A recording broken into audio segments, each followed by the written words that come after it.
My name is Vytautas Karpavičius. I'm a software engineer at Uber.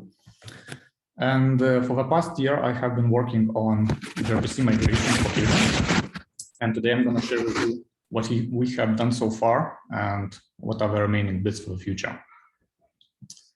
So since the beginning of Cadence, it was using T-channel transport together with drift encoding. And while it served us well for the time, the whole industry seems to be moving to gRPC, which is becoming de facto standard with wider adoption and better community support. Uber itself is also deprecating T-channel, and this is what's been driving this migration as well. So we officially support two Go SDKs for Go and Java languages, where users can write their workflows, but often users want to invoke their workflows from other languages as well. So given that gRPC is popular and have tooling in many mainstream languages, they can now do this simply by generating API bindings and calling simple operations on Cadence, for example, starting signaling workflows or querying them.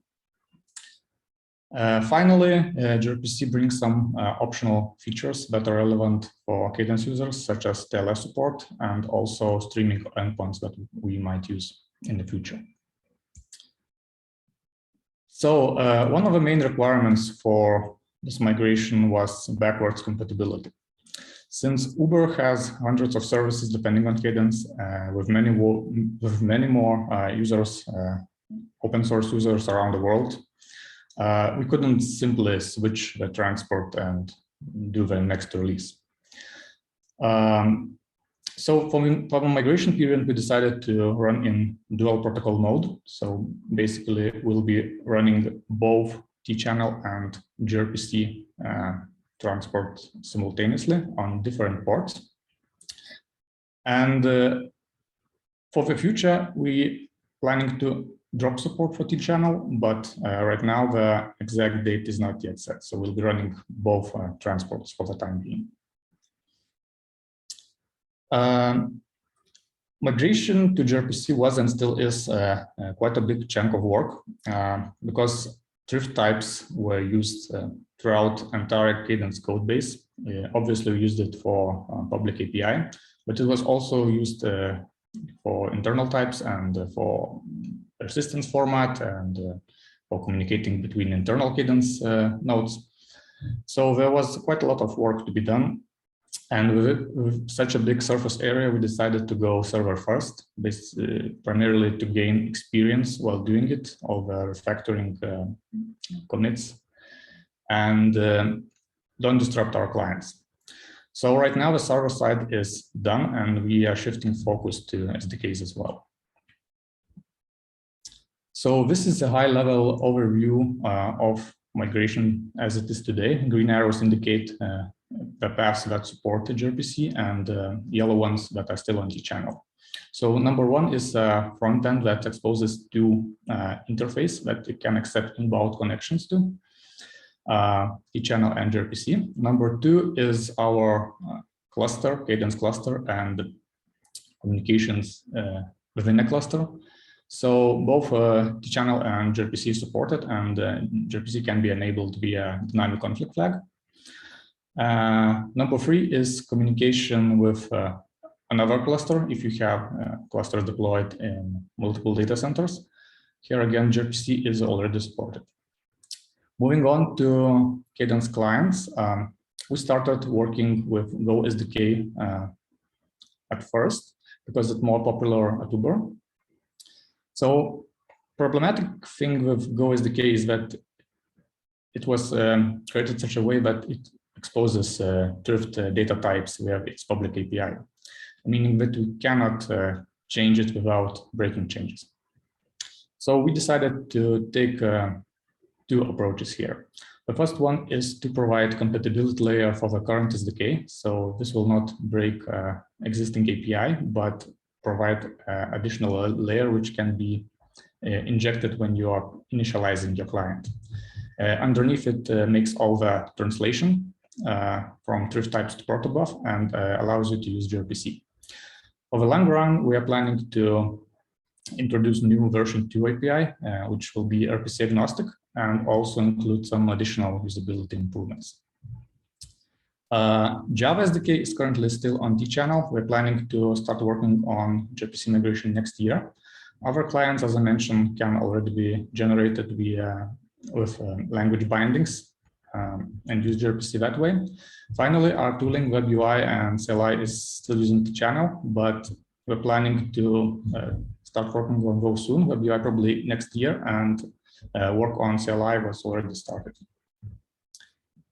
So if you're running existing cluster and you're planning to migrate, here are a few things to keep in mind. The first is obviously to upgrade the Cadence server to version 0.22 or later. It will be accepting, it will start accepting gRPC inbound connections on a new port. So don't forget to open this port on your containers, firewalls, etc.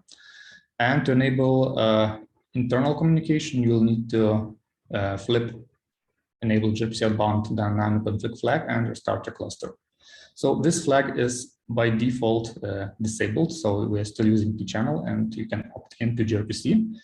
On plan 0.24 release, it's gonna be enabled by default. For cross data center traffic, gRPC can be enabled in config via cluster group configuration. And finally, to onboard Go SDK, you will need to inject the aforementioned compatibility layer when you're initializing your client. So migration to gRPC is already bringing some benefits. The first one is TLS support.